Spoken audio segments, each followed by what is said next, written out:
Tuhan kami yang penuh kasih, sementara kami mempelajari firman Tuhan, bukakanlah hati dan pikiran kami melalui pimpinan Roh Kudus Tuhan, sehingga kebenaran itu terang di dalam hidup kami. Dalam nama Yesus kami sudah berdoa. Amin. Shalom, renungan kita hari ini bertajuk Jadilah dewasa dalam tabiat. Bagaimana ini boleh kita lakukan? Firman Tuhan di dalam Efesus 4 ayat 23 mengatakan, supaya kamu dibaharui di dalam roh dan pikiranmu. Bacaan kita di dalam Efesus pasal 4 ayat 17 sehingga 32. Ini merupakan salah satu isi surat Paulus kepada jemaat di Efesus. Paulus menasihati jemaat Efesus untuk hidup baru sebagai orang Kristen. Ada sebuah ilustrasi. Anthony D. Mello menceritakan kisah sebuah biara yang pada mulanya sebuah biara yang selalu penuh. Namun kini penghuninya tinggal 6 biarawan tua lagi.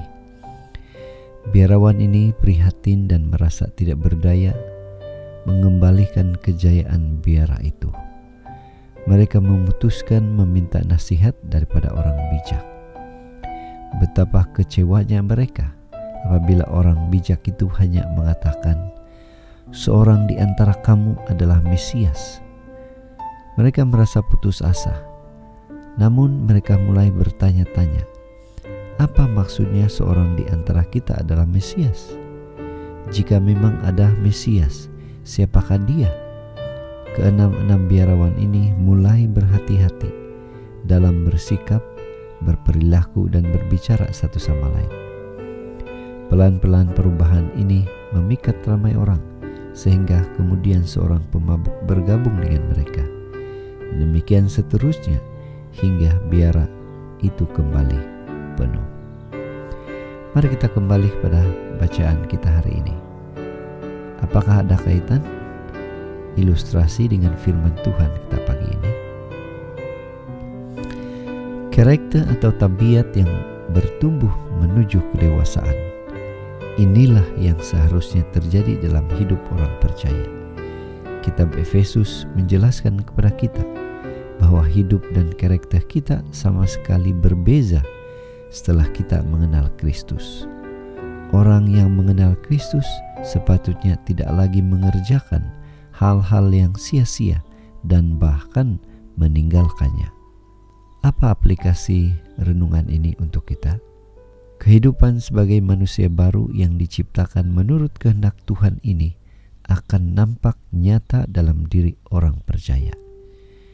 Jadikan ayat 25 sehingga 32 dalam bacaan kita sebagai cermin, yaitu jangan berdusta, mengawal kemarahan, jangan mencuri, kawal kata-kata, jangan sedihkan Roh Kudus, jangan dengki, tapi jadilah baik hati, berbelas kasihan dan mengampuni. Periksalah dengan saksama hidup kita.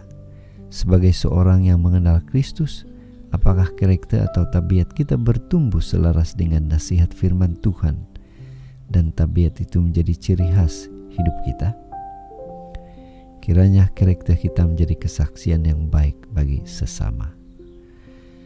Jadi saudara, pada hari ini mari kita ingatkan diri kita bahwa karakter atau tabiat ilahi akan semakin bertumbuh seiring dengan pengenalan akan firman Tuhan. Inilah doa dan harapan kita saudara, dan mari kita berterima kasih kepada Tuhan karena Dia telah menjadi teladan yang terbaik di dalam tabiat. Dan biarlah kiranya kemampuan dari Tuhan menjadi bahagian setiap kita, supaya kita boleh melakukan menurut firman Tuhan.